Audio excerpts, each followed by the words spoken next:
পবিত্র মসজিদুল হারামের এক অলৌকিক ও হৃদয়স্পর্শী দৃশ্য বিশ্বজুড়ে কোটি মানুষের চোখ ভিজিয়ে দিয়েছে।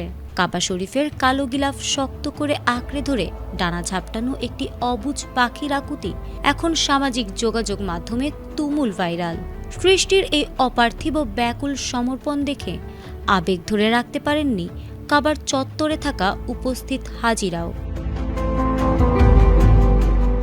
ভিডিওটিতে দেখা যায় পরম এক আশ্রয়ের খোঁজে পাখিটি কাবার দেয়ালের সাথে নিজেকে সঁপে দিয়েছে। অবিরাম ডানা নেড়ে সে যেন কোনো অব্যক্ত আকুতি জানাচ্ছে মহান আল্লাহর দরবারে। দৃশ্যটি সামাজিক যোগাযোগ মাধ্যমে ছড়িয়ে পড়ার পর নেটিজেনরা আবেগঘন মন্তব্যে ভাসছেন।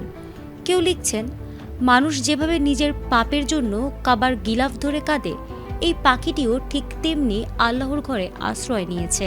আবার অনেকে বলছেন, সৃষ্টির এমন নীরব কান্না মনে করিয়ে দেয় মহাবিশ্বের প্রতিটি জীবী স্রষ্টার মুখাপেক্ষী। ভিডিওটির গভীরতা প্রকাশ করতে গিয়ে অনেকেই পবিত্র কুরআনের সূরা আল আনামের ৩৮ নম্বর আয়াতটি স্মরণ করেছেন। Optical brighter photo catalyst active granule সমৃদ্ধ বসুন্ধরা পাওয়ার ওয়াশ, ঝলমলে কাপড়ে ফুরফুরে মন। যেখানে মহান আল্লাহ এরশাদ করেছেন, ভূপৃষ্ঠে বিচরণশীল কোনো জীব নেই এবং দুই ডানা দিয়ে উড়ে এমন কোনো পাখি নেই যারা তোমাদের মতোই এক একটি জাতি নয়। ঐতিহাসিকভাবে মক্কার এই হারামের কবুতর বা পাখিদের বিশেষ মর্যাদা রয়েছে। ইসলামের শরীয়ত অনুযায়ী হারাম সীমানার ভেতরে এদের উত্ত্যক্ত করা বা শিকার করা সম্পূর্ণ নিষিদ্ধ। হাজিদের দীর্ঘদিনের পর্যবেক্ষণ অনুযায়ী এই পবিত্র পাখিরা কখনোই কাবার মূল ছাদের ওপর বসে না বা ওপর দিয়ে সোজাসুজি উড়ে যায় না, বরং চারপাশে বৃত্তাকারে তাওয়াফ করে।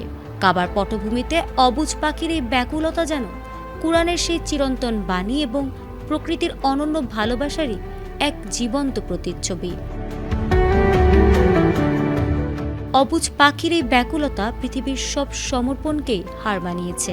নেটিজেনদের মতে এটি কেবল একটি সাধারণ ভিডিও নয়, বরং আল্লাহর প্রতি প্রকৃতির এক অনন্য ভালোবাসা ও নিবেদনের প্রতীক। এই দৃশ্য বিশ্বজুড়ে মানুষের হৃদয়ে স্রষ্টার প্রতি বিশ্বাস ও ভালোবাসাকে আরও গভীর করে তুলেছে। ফারহানা হক, ATN বাংলা।